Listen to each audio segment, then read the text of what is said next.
Service dito. Okay, pwede na.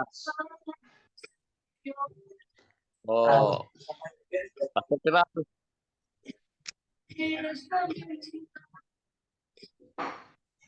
Dr. Al.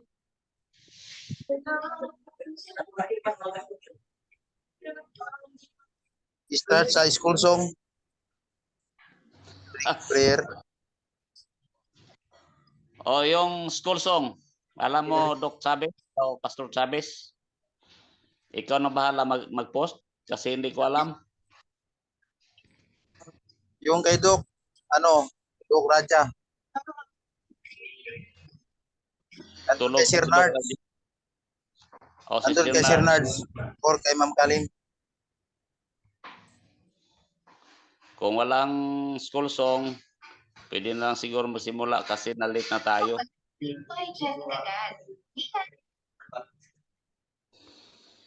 Okay, Doc Piral. Good morning. Good morning to everyone.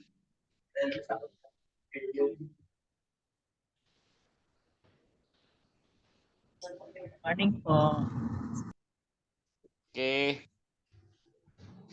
Si Doc Piral. Hello, Doc Piral.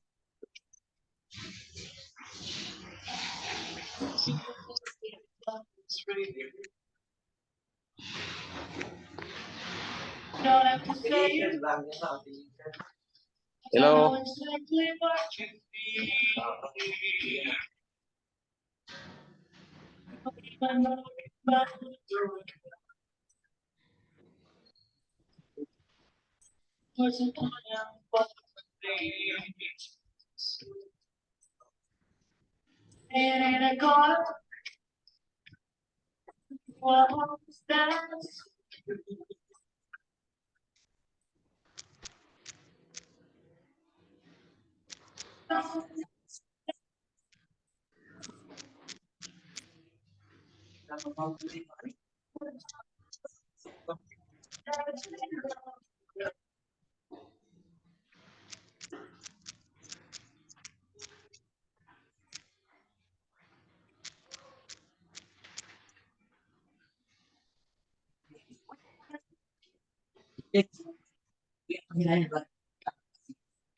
Nga, indara nga panginayan ka na klase.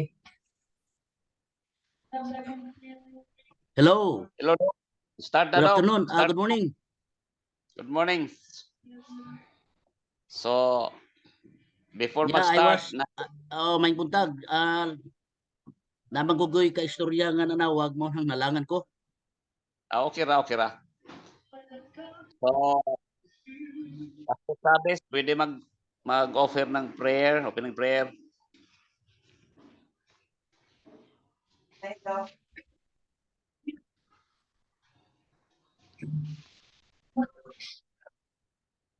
Okay, or anybody mag-volunteer sa opening prayer?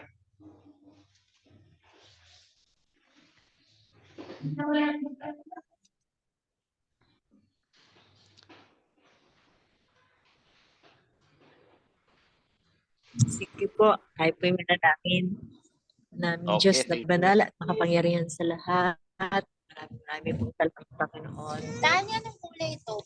Sa iyong kabutihang wala hanggan sa iyong kadakilaan sa amin. Tunay na, Panginoon, salamat po sa iyong patuloy na paggabay sa amin ng banal na Espiritu at ngayon po sa amin pong pag-aaral at sa pagtuturo sa amin po ni Dr. Al sa aming paggawa ng research at aming mga thesis, Panginoon, Lord, gabay mo po kami, bigyan ng wisdom and knowledge that comes from above.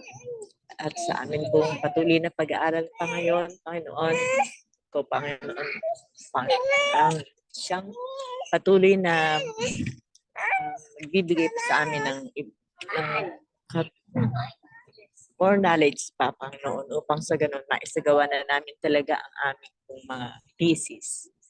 Maraming pong salamat, Panginoon, at patawad po sa aming mga pagkukulang at pagkakasala.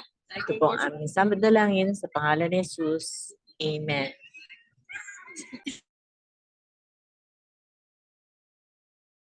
Magandang umaga sa lahat. Magandang umaga sa lahat. Magandang pong Good umaga. morning. Good morning, Doc. Good morning, Doc. Morning po. Ah, ang panahon ay napakabilis at kinakailangang ewan ko kung ano ang timeline na ibinigay ni Doc Raja sa research, kailan mag-schedule ng defend kasi kailangang mayroon talagang thesis at tunay, totoo at talagang scholarly na research para hindi sasabihin na yung limbs na yan, wala yan, barat yan. Kailangan na talagang mayroong totoo, tunay na research at ma-defend yung research nyo. At yung research nyo pwedeng ma-print, pwedeng ma-publish. So depende na kung ano ang ano. Basta mayroon kayong research at na-defend nyo yung thesis nyo. Kaya yung mga iba, ako ay medyo nababahala na parang hindi pa umuusad.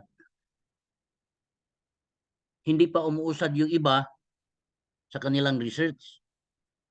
Sana pagkatapos nung preliminary pages, yung introduction,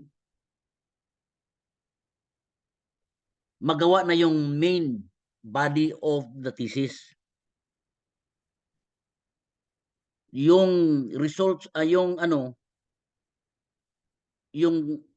titling or subtitling per chapter, halimbawa chapter 1, chapter 2, chapter 3, mayroong mga subtitle na gagawin nyo, depende na sa ano ang laman ng, kasi kayo na gagawa ng subtitle, kung ano ang laman na i-emphasize nyo dyan sa subtitle na yan.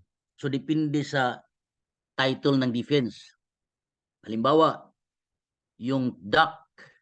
So, ano ba ang, halimbawa, yung kay Tire na I hate Jacob, I hate Esau. Ano ba ang paggamit sa hate sa chapter na yan? I mean sa book na yan. If it is in the book of Romans, how is the word hate used in the book of Romans? How is the word hate used in the overall writings of Apostle Paul? And how is the word hate used in the overall New Testament context? Did Jesus use that term? How did Jesus use that term? What is the meaning? And what is that in the Old Testament? Because in Malachi, that is where that statement was quoted from by Apostle Paul. And so if it is quoted by Apostle Paul in Malachi, what is the meaning of that in Malachi, in the context of Malachi, or in the context of the overall Old Testament usage? What does that really mean when he used that? Does that mean that God really hated Esau in the English sense, in the meaning of that sense in English dictionary? Is that what it really means? Because that is the translation used in the English language. I think in Cebuan, the term that is used is nasilag.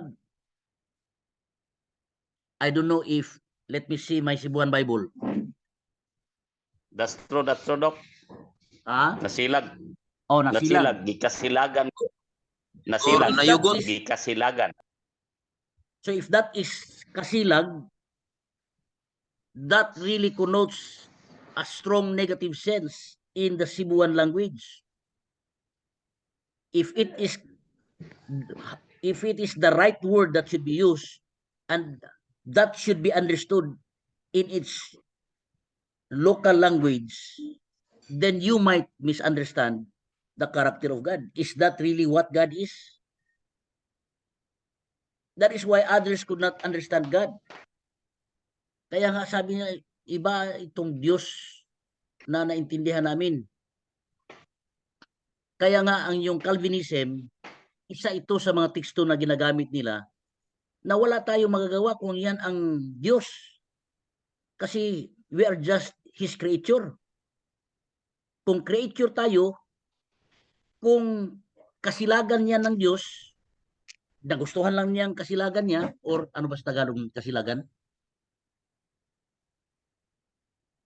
Sino ba Kamungian magaling dyan sa Tagalog? Sinong magaling dyan sa Tagalog? Yung hate ba? Hate. Ano ba yan sa Tagalog yung hate? Kung namumuhi po, namumuhi. Namumuhi. Opo. So kung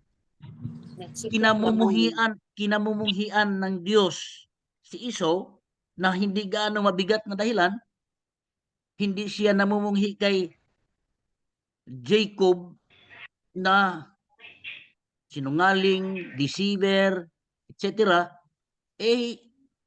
wala tayong magawa. But hanggang dyan lang ba ang magiging conclusion natin na wala tayong magawa dahil yan, Diyos siya eh. Tayo ay mga creature lang niya. Mga linalang lang niya. Ano sa Tagalog ng linalang? Mga linalang ba rin sa Tagalog? Yung we are just His creature. So if you are just Ano yun? If we are His creatures, and what they would also quote in that chapter, that who are we to question God? So if God would hate Esau, who are we to question Him? Then if that is how we understand God, that we cannot question Him, of course, but if we cannot question Him, why did He create us rational being? Why did He give us the capacity to reason? Why did He give us the capacity to question? If it is wrong to question, and God will not just answer, oh, that is what I am, do not question me. Then, if there are times that you cannot question, and when you are repelled from asking question, or you are suppressed from asking question, then you might have a misunderstanding of God. Let me read the statement that they would also quote. In verse 20 of Romans 9, but indeed, O man, who are you to reply against God? Will the thing formed say to him who formed it, why have you made me like this? In other words, you have no authority to question God. But while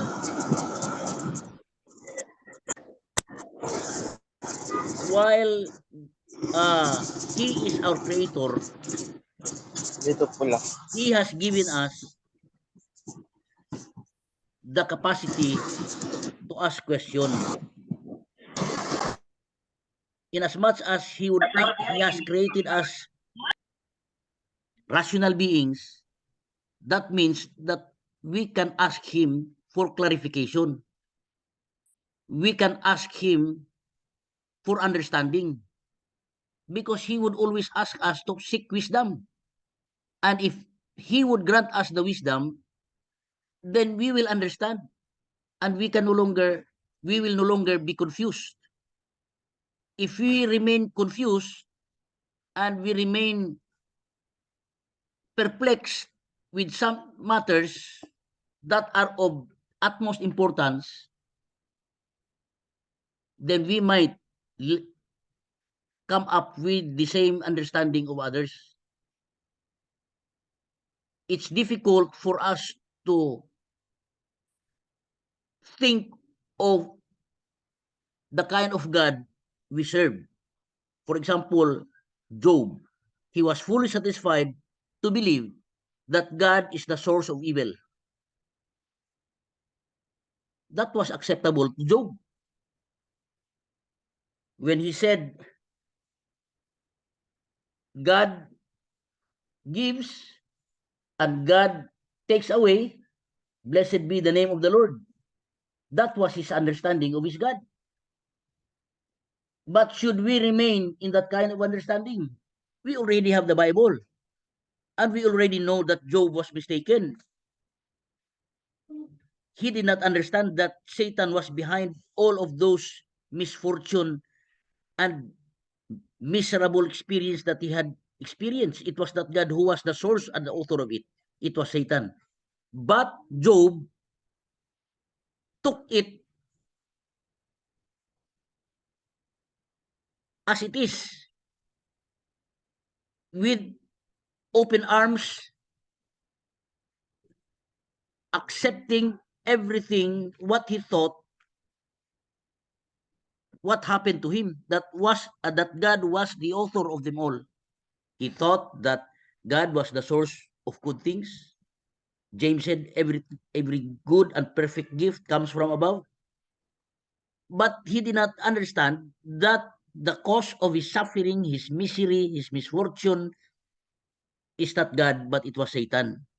Now, if God would hate Esau, because God would just want to hate him, and we have no right to question him, then we might be led to think that there is something wrong with God's character. But others would just accept that that is God.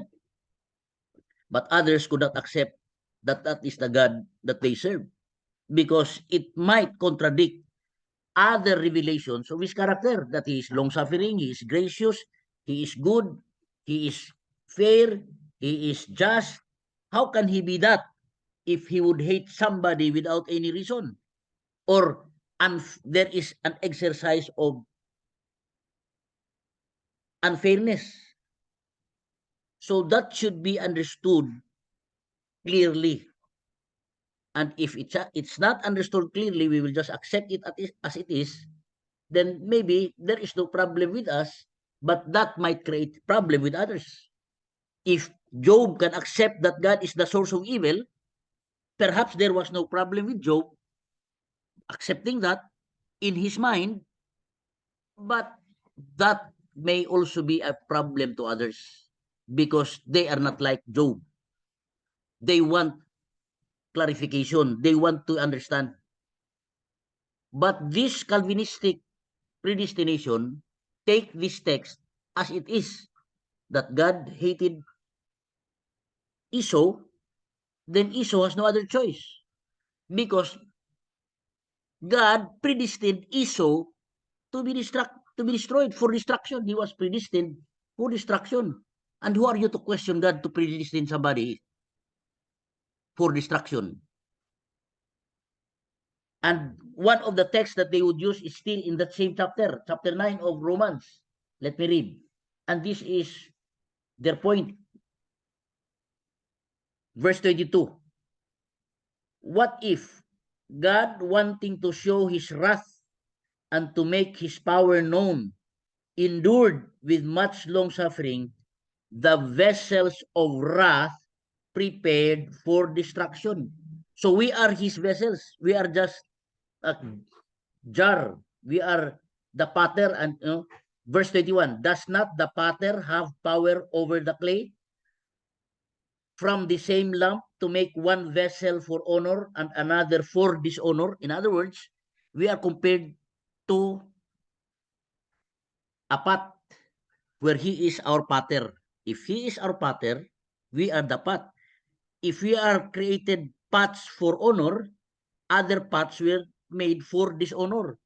So, if it happens that we belong to those who were created for dishonor, meaning we are vessels for dishonor, vessels prepared for destruction, then who are we to question him?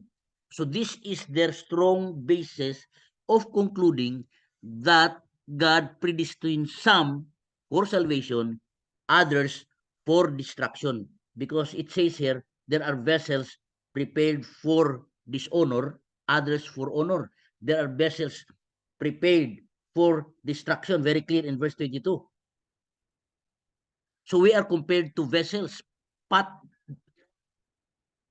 He is the potter. We are the clay made into pot. So that is the point. This is the same chapter that where the statement says, Jacob have I loved, but Esau I have hated. Verse 13. But that is in the same chapter. So these texts are strong proof of their doctrine on predestination. Some are predestined to be saved, some are predestined to be lost. That's why these texts are very important to be rightly understood. One of that is that God hated Jacob. So perhaps God had, and these are helpful tools for, what is this? In prophecy books, God's plan for the future. So these are literary genre in the Bible. So you put the kind of genre in your research. If you are dealing with what? If you are dealing with a quotation or a text or whatever, what genre is being used there, because that would also be helpful in dealing with understanding the meaning of the text, the meaning of the passage. That is very helpful. So it's good that you will have that. Then your literary analysis of the passage, if there is what is this? Syntactical, grammatical and syntactical analysis of the passage may also appear there. Then you go deeply again, you go deeply into the next study. You go to the original language or the meaning of the passage, the internal context, the external context, the immediate context, blah, blah, blah. So it's up to you how you put your subtitle in from your main title. You have main title, then you have your subtitle. It's up to you to make your subtitle. Your subtitle will tell what the content of or what it will be discussed in this particular area or pericope. It's up to you. So just PM me ang what is this? Communicate me privately if you want, so I can also communicate with you. Here is one, Kid Bael. He says, good morning, Doc. Pwede ba ang divinity of Christ? Divinity of Christ, I don't know if there is something that you'd like to research on. If that is fully established, it's up to you. If there is, you feel a need to research on the divinity of Christ. Is it still Doc. unclear? Okay, so that is it. Doc, Oh, wala namang problema kasi hindi masyadong research, hindi naman thesis yung kay Kid apologetics paper apologetics. So mga saksi niyo ba at Iglesia ni Cristo ang target niya dyan? Oo. So, sabi ko sa kanila yung mga divinity, yung mga sa Diploma of Studies in Divinity na kumuha ng master's level, ang sa kanila is not thesis kundi apologetics paper. So, hindi problema masyado yun. Kasi Okay, no problem. masyadong technical. At saka, they are necessarily biased. So, ayun ang sabi ko. Pag apologetics paper, biased ka talaga kasi may position ka. Yes. So, yun ang sa yung mga nag-graduate ng DSDEB na naka-cross sa sa GSDEB. Okay. Pero yung mga masters pastoral ministry, master of divinity at pastoral theology, thesis talaga. Thesis talaga yung gagawin. Naka tayo nakatatlong grupo tayo. Okay. Hernandez or Luzon. So yung Pirata apologetic, for Doc, Mindanao. Apologetics sa akin po yung apologetics. pero ano, mag-defend ba yun sila? Oo, mag-defend talaga sila eh. So kung Oo. mag-defend sila, pwede ba tayo magiging kasali sa pagtatanong? Oo, kasali ka sa panel, Doc eh. Kayo ni Doc Camacho. Oo, Okay, okay. Oo. Oo, masaya yan eh. Masaya yan yung Lively yan, apologetics. talagang interesting na Oo. interesting talaga yan eh. So, hindi porket apologetics paper lang na hindi talaga aaralin. Talagang mas matindi 'yon kasi biases 'yon. Oo, Oo. maganda, interesado ako diyan. Interesado ako. Excited ako diyan eh. Member ka sa panel niyan, Doc. Okay. Ah. Sige, mga kapatid, thank you very much. And those who would like to remain para sa ating new group of theologian fast trackers, pwede po kayong mag-stay habang hinihintay natin yung ating resource speaker. No? Hinihintay ko yung message kasi she is on duty. Ang ating pong professor ngayon ay si Chaplain Major May C. Cullen, isang registered nurse, ordained chaplain, at she is working under the special ministry sa General Conference of Seventh-day Adventists. Hinihintay lang natin. Okay. Pero kung nakita dito na hindi fast tracker, makisuyo lang po, ang klase nyo po is alas 12 pa. No? Kaya ang instruction ko po sa mga kasi yung hindi pa tayo nakagawa ng separate natin na na link. So ang link ngayon is pangkalahatan. Kaya yung iba pumapasok kahit hindi sila enrolled dito. Next Sunday ayusin natin ang ating link for fast trackers lang, link for the regular, at saka link for the masters and the doctoral. At kung kayo po ay fast tracker, no? May instruction po ako na mag-renew po kayo ng FT with your surname, no? Like for example, FT Letran RD. Kasi po in just 15 minutes, pag hindi po kayo mag-rename, i-remove po kayo dito sa GC ng ating dito sa GC, dito sa class na to no? So, pero pag nag-rename kayo ng FT din your surname, ibig sabihin, kasama po kayo sa fast trackers. Kung hindi po kayo kasama sa fast trackers,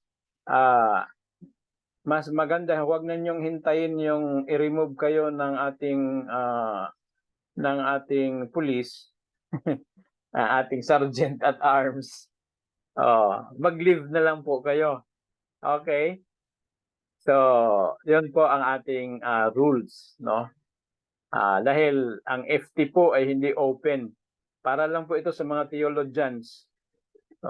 Regardless kung lima lang sila, binigyan natin ng time, no? Theologians at saka yung special na yung estudyante na nag-start pa noon, no? Nakapag-start na noon. Okay. At meron silang inadmit po sila dito sa ating So please rename po kasi ang ating police ay in just 3 to 5 minutes. Pag wala po, hindi po kayo mag-rename into FT, then your surname, i-remove po kayo ng ating naka-assign na traffic police. Pero yung mga masters, mga doctors, ay pwede silang mag-review, no? Kasi free review dito free review sa mga nag-graduate na.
Okay, mga kapatid, no? Tingnan natin kung ilan ang FT na nakapasok. We have one. Okay, Ma'am Rosie, thank you. Welcome. Thank you for renaming. Si Sir Ayan po, Sir Ayan Palar, ang schedule mo po is alas 12 pa po. So, kindly leave po. Sige po, Doc. Ah, Salamat po. alas 12 ka pa po, no? Regular ka po naka-assign. Okay.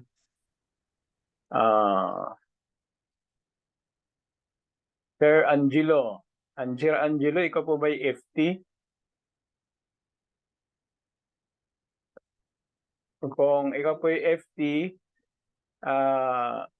mag-rename ka po into FT. Then your family name. Pag hindi ka po FT, you may just leave the group and come back doon sa alas 12 pa po ang klase ng regular. We have 1, 2, 3, 4. 4. So we only have 4 FTs. Ang marami sa atin dito ay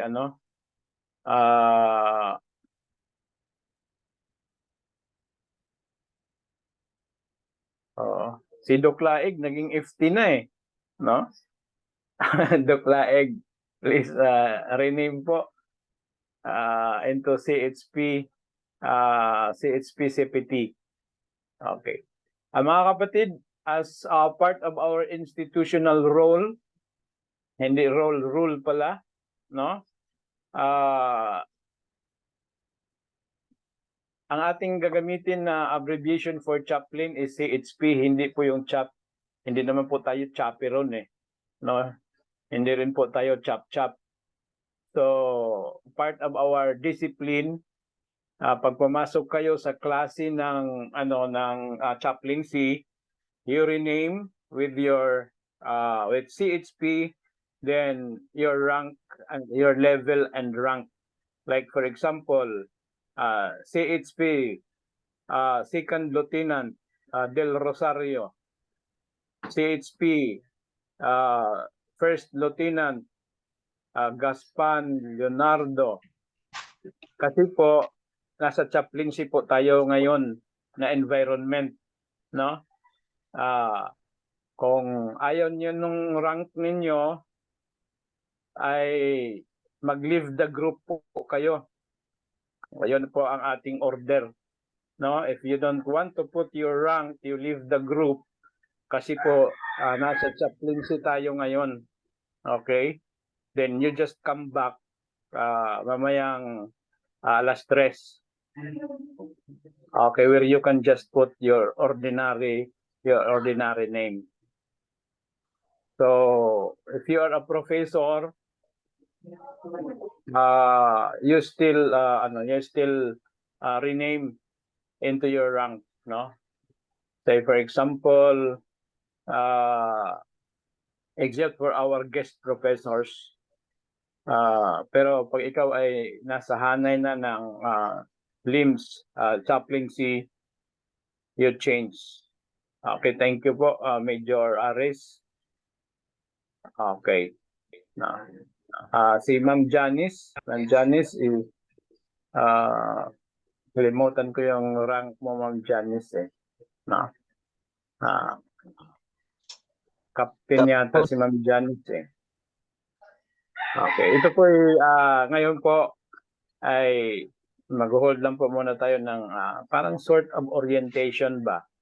Kasi hindi pa available ang ating speaker or ating professor. He is on duty. As I said, she is working with the special group of the General Conference.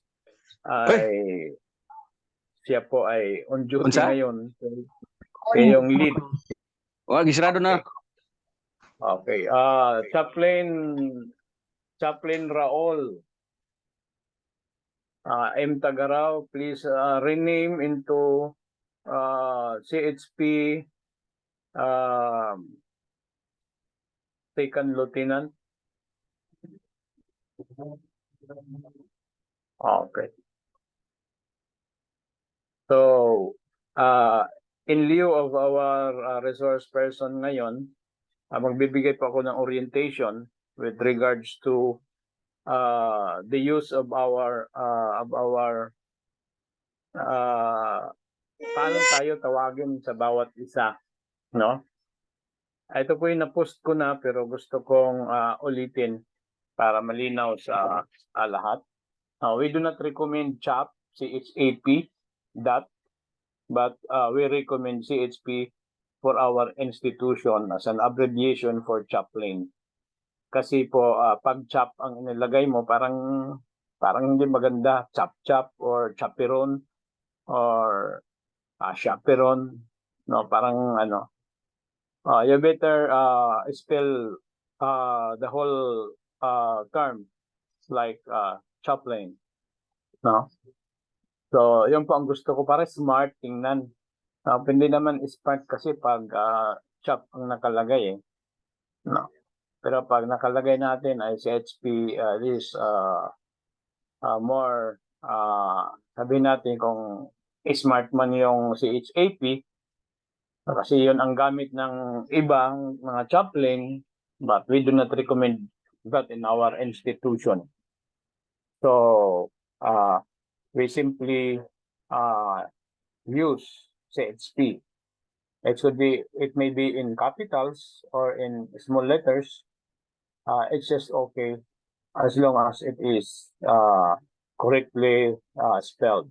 No? You can, after your rank, you can use your, you can put your surname like Gaspan, then yung abbreviation, LG, no? Kasi nasa GC naman tayo, pwede rin i-spell nyo ang kalahatan, like itong ating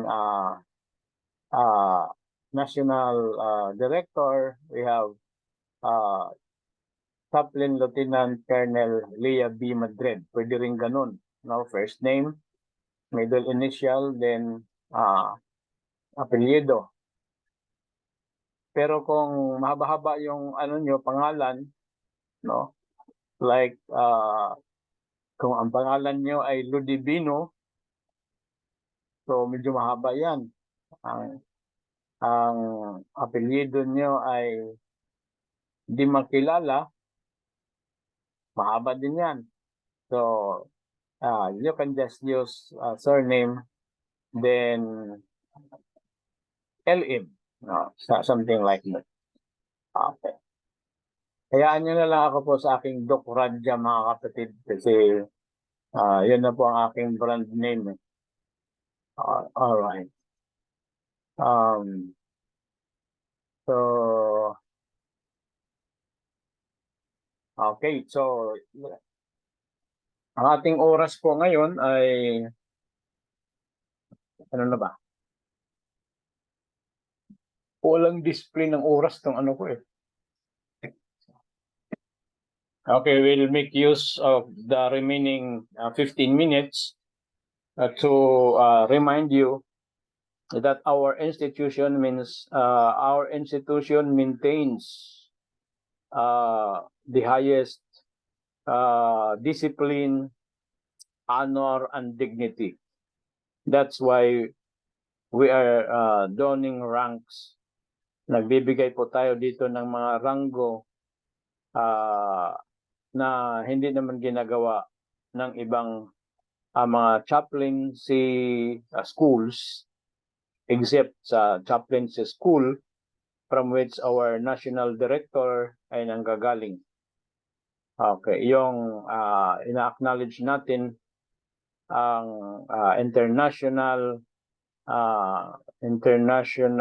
chaplaincy ministerial order or ECMO sa Camp Crani. So, yan po ang pinanggalingan ng ating national director. Hindi naman pinanggalingan kasi she is currently attached to the organization. Hindi naman tayo siloso, mga kapatid. Ang LIMS ay hindi siloso. You can also join other chaplaincy organizations. But within our ranks, you have to maintain honor, dignity, and discipline.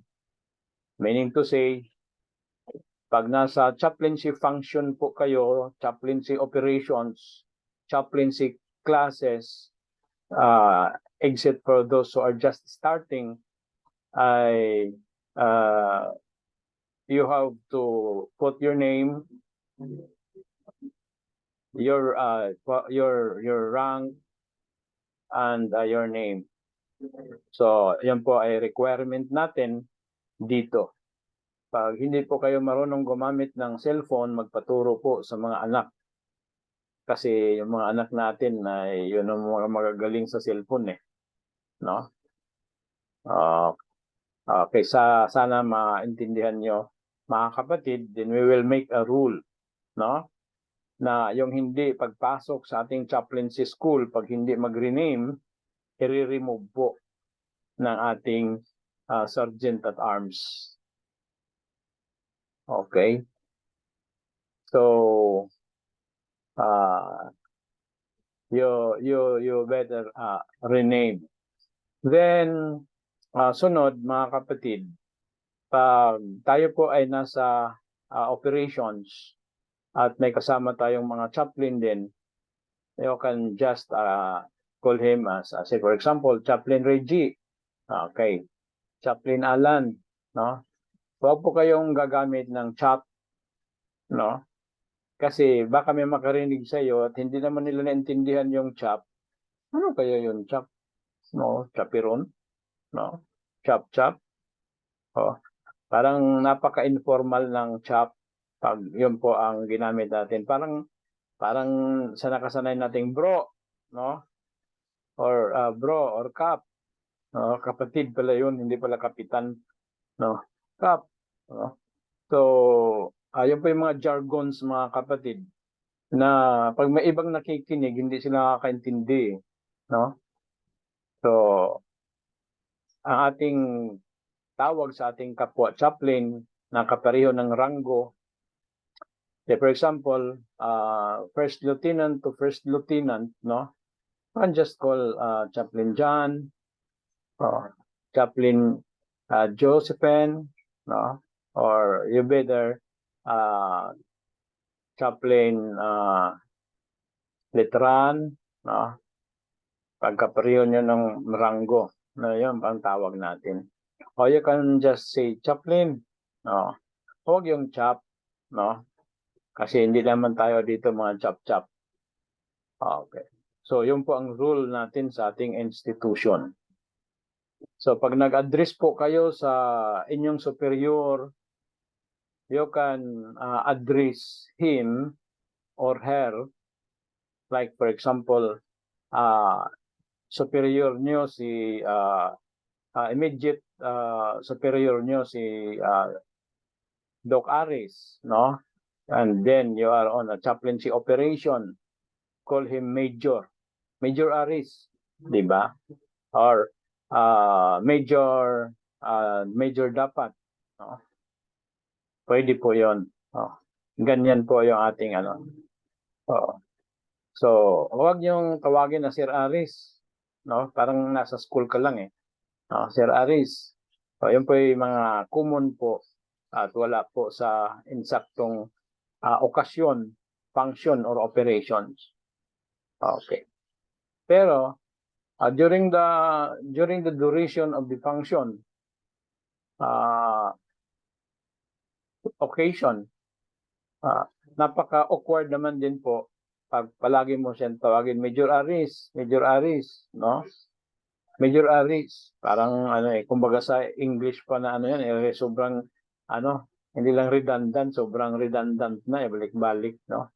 You can just say, sir, if you are going to address him directly, or ma'am, okay. Pero do not connect the surname, the name. Na like for example, Ma'am Leia, no? Okay. So, pag nasa function po kayo, na official function ng chaplaincy, kasi pag sinabi mong Ma'am Leia, parang nasa classroom ka lang o nagkita kayo sa isang kalsada na magkakilala kayo, no? Professor mo siya, Ma'am Leia.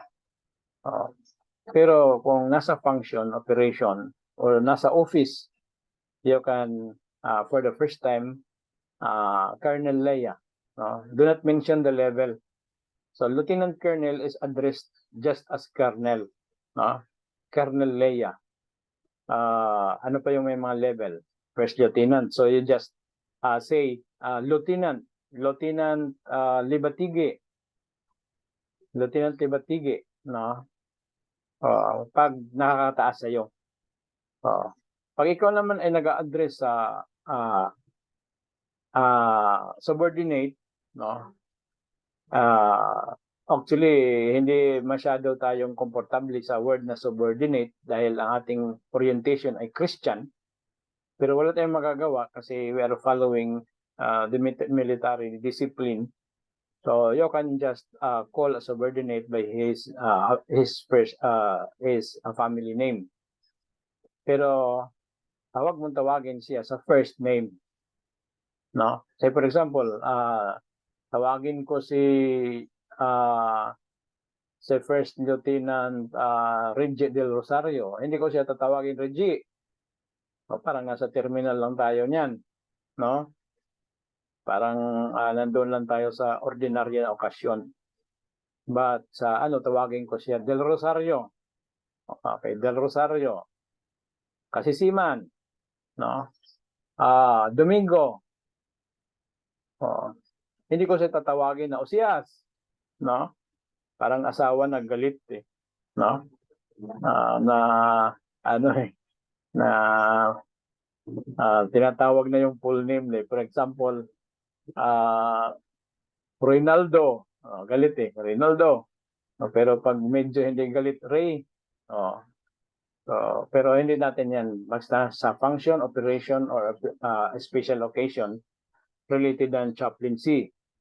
Okay, so we just addressed, ako bilang superior ni Major Marcaida, tawagin ko siya, Major Marcaida, pwede yan, no? Major Marcaida, or tawagin mo siya Marcaida, no? Pero pag superior mo, wag mong tawagin na Marcaida, no? Parang ikaw yung ikaw na tuloy yung superior eh. So you can call him Major Marcaida. Or after that, maulit mo naman yan uli pag medyo may may, say for example, ilang minutes na pong nakalipas, pwede mo ulitin Major Marcaida. Pero you can just appropriately use the word sir.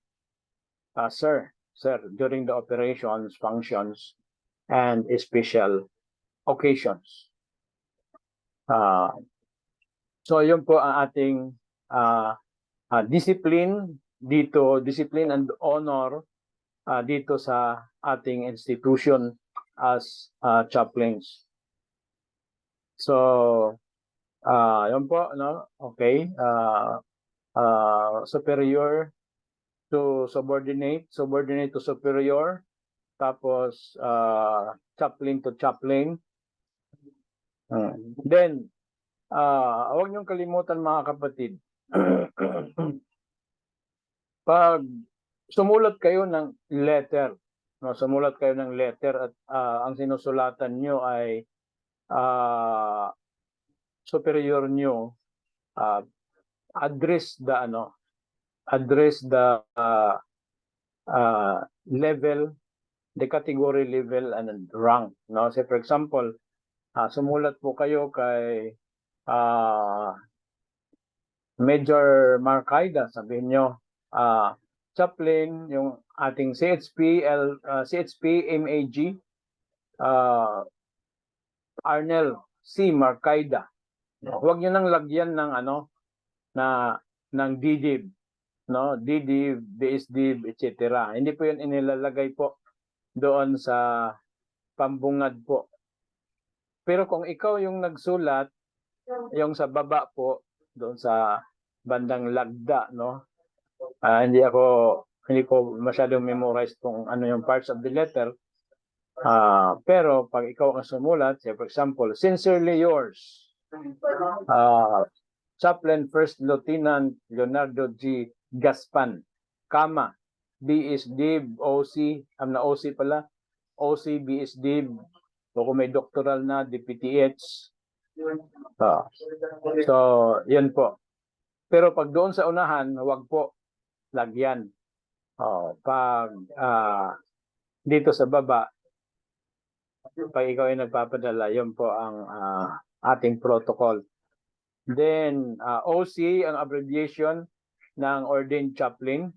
Pag ikaw ay ordained minister, hindi na po kailangan na OC ang ilagay, pwede nang ilagay ay ordained minister or OM, no?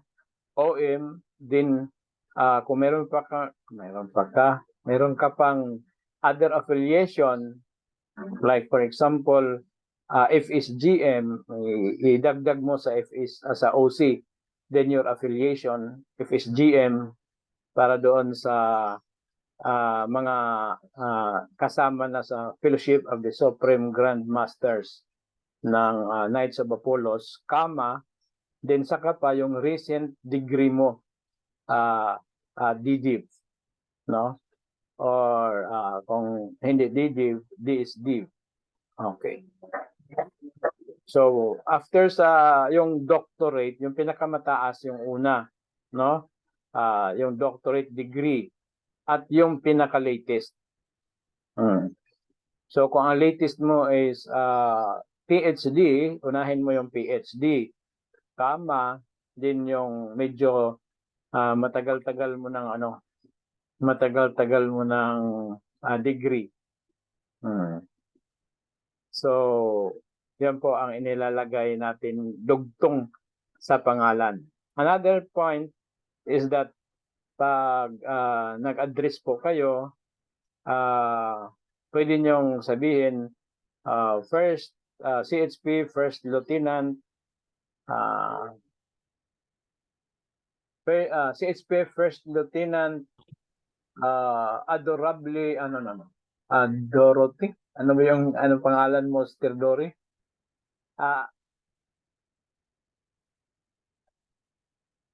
Adorably talaga yung pangalan mo, no?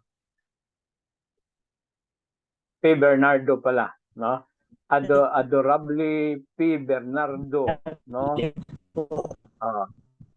Kama, OC, no? OC, kama, B is div. Okay.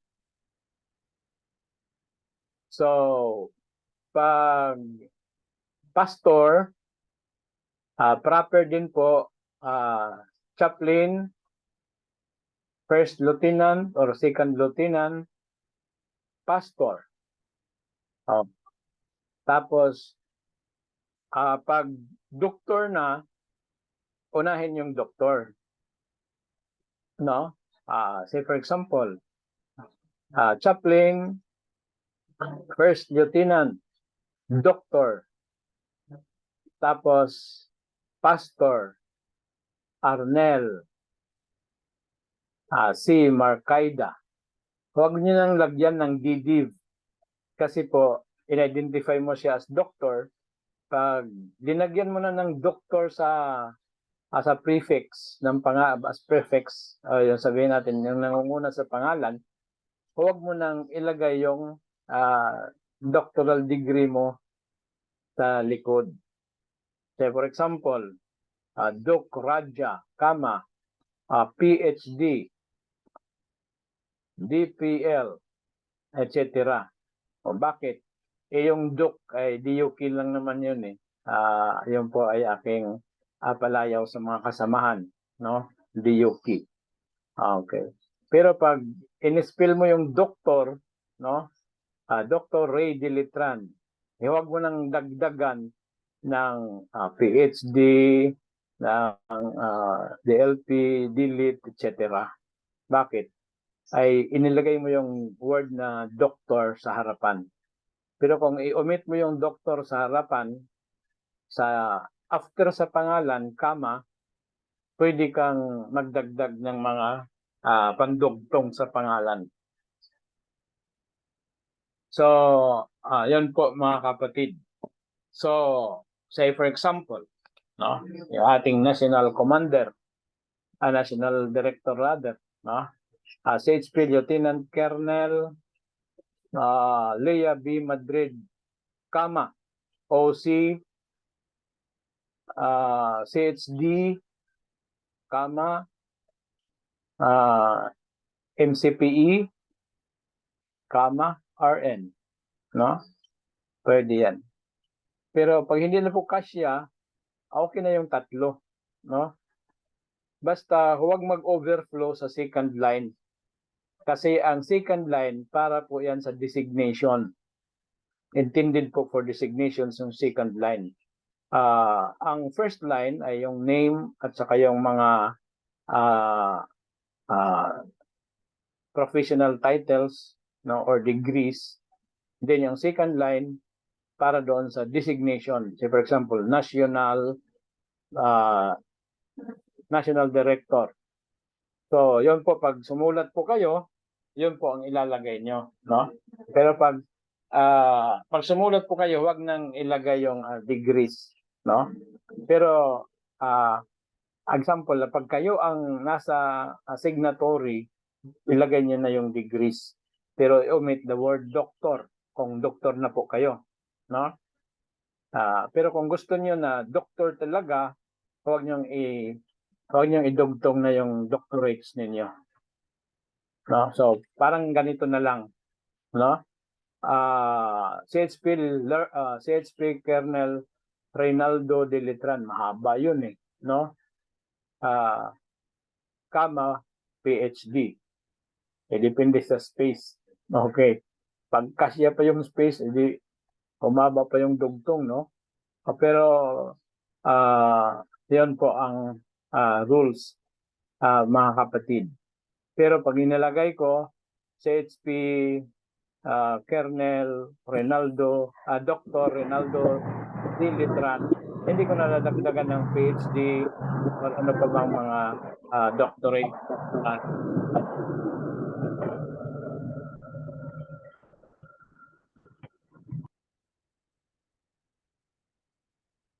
Okay, so ano pa bang kailangan? We still have 1 minute before Colonel Leia will handle the second subject, which is about values. So kung meron pa ba akong nakalimutan, no? Okay, say for example, ang inilagay niyo ay CHAP pa rin. Ano po?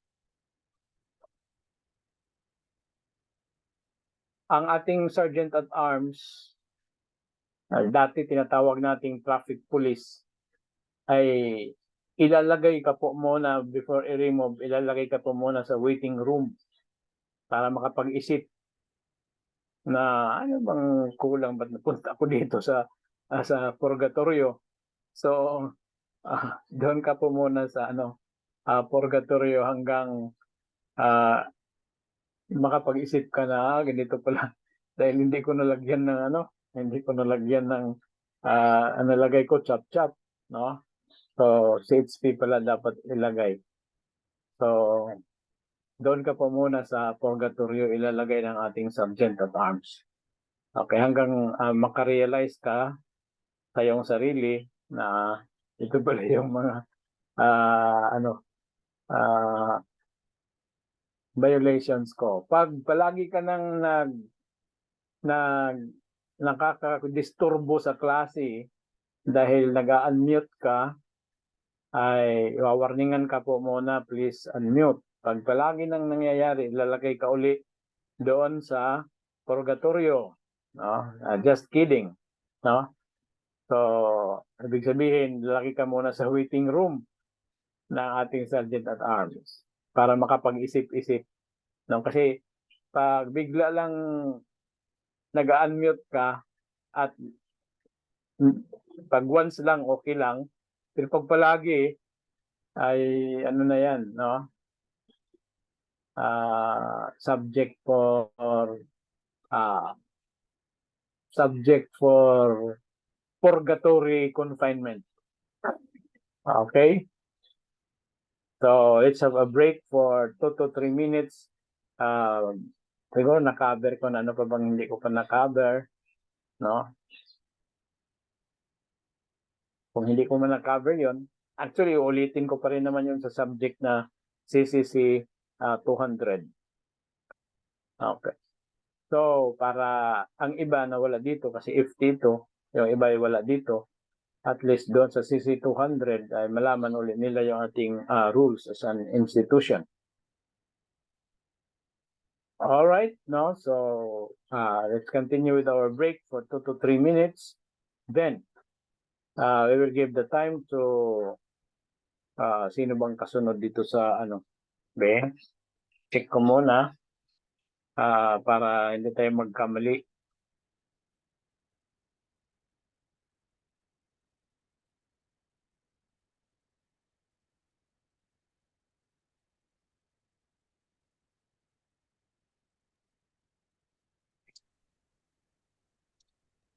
Roxy, Ma'am Kaling po ang next po. Okay na. Ano na po, 10 to 11 na po, no? So 10 to 11 is preamble-based transformational values education. That is CCC 600. Okay, yung bagong code natin. At ayon po ay si Chaplain Lieutenant Colonel Madrid. Okay, so ayon kay Ma'am Kalim, yun na pong kinuha ko kasi she's on duty right now.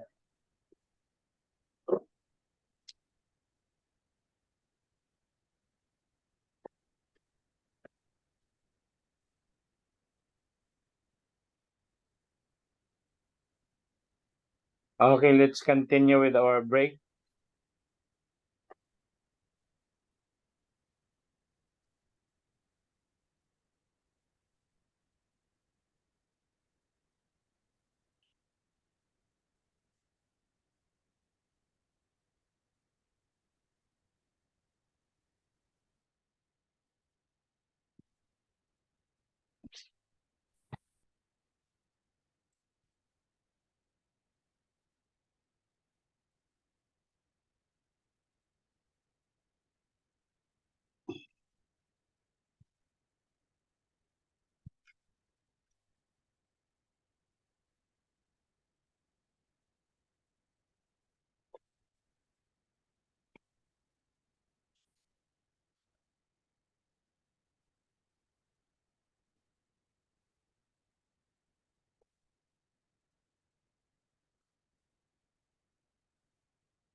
Okay, mga kapatid, let's now give the time to Chaplain Lieutenant Colonel Leah Madrid, our National Director. Good morning po sa lahat. How was